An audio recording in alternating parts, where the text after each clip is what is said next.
Hey guys, it's Eric here at Farpoint Farms. Tonight, I just want to reminisce with you guys. My neighbor John was cool enough to give me this book a couple years ago. I mean, look at the thickness. It's actually considered a magazine, and it's a throwback to what I think is a better era in our lives. Computer Shopper Magazine, the computer magazine for direct buyers. I cannot tell you how often I picked these things up between the years of, say, 1991 and 1996, maybe 97. This was like the computer gold mine, right? You wanted to buy parts for your computer. You wanted to know about new software for your computer. You wanted to know about the changes that were happening. Computer Shopper was it. They're gone, like everything, replaced by the internet. And they even mention in this, and I'm going to just go ahead and throw some random pictures and pages here from this as I talk about it, but they even mention the internet, being safe on this newfangled thing called the internet. This book dates from 1995, June of 1995, and it talks about the special report on OS2 work versus Windows 95, a shopper's guide to 286 monitors, and a whole lot more.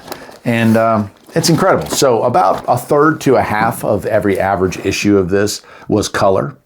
And the rest would be black and white, kind of like Yellow Pages type paper. I mean, it might have some shading to it, but that was it. And it was a place for manufacturers and resellers and sellers of computer parts. So they have everything in here from complete 286 systems all the way up to what was then absolute cutting edge 486 100 megahertz computers.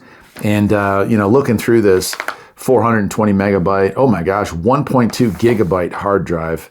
And you think about that right now, we have movies that take up more space than that on our drive. When I edit these videos, they take up the video I'm shooting right now will probably be 7 or 8 gigabytes just by itself.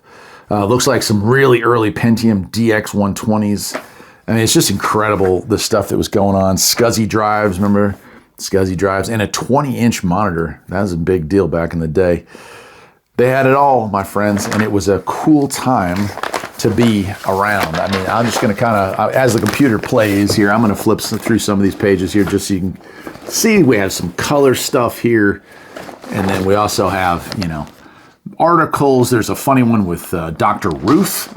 Dr. Ruth apparently had a CD-ROM available before the internet was big. And then, of course, we have the advertisements, computers, components. Tape drives were still a big thing, although not cassette tape drives. These would have been backup tape drives.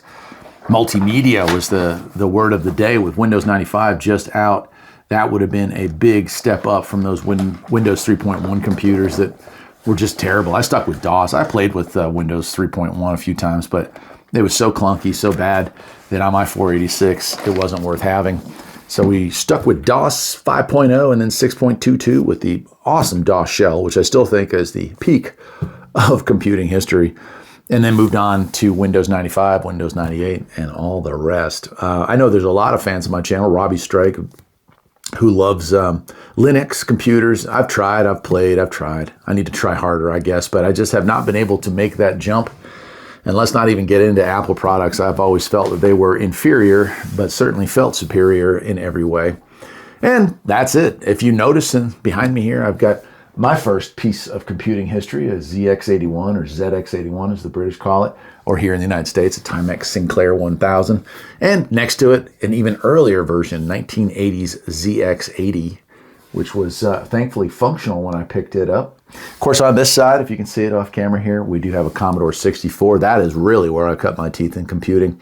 And I'm sure with the age demographic that my channel usually has, a lot of you probably started playing with computers around the era of those machines, perhaps even earlier with the TRS-80 Model 0, Model 1, right?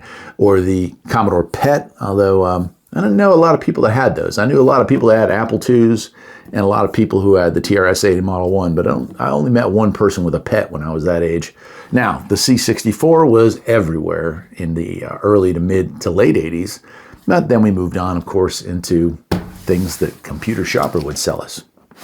I guess that'll do it for tonight. I hope you enjoyed this little trip down memory lane with me. These are really kind of not so easy to come by because every month there was a new one, just as thick or thicker, full of the latest gadgets that you could pick up with the best, latest prices. So these things were not really kept, but thanks to my neighbor John, I have one, and it's something I'm going to keep forever. Till next time, my friends, take care.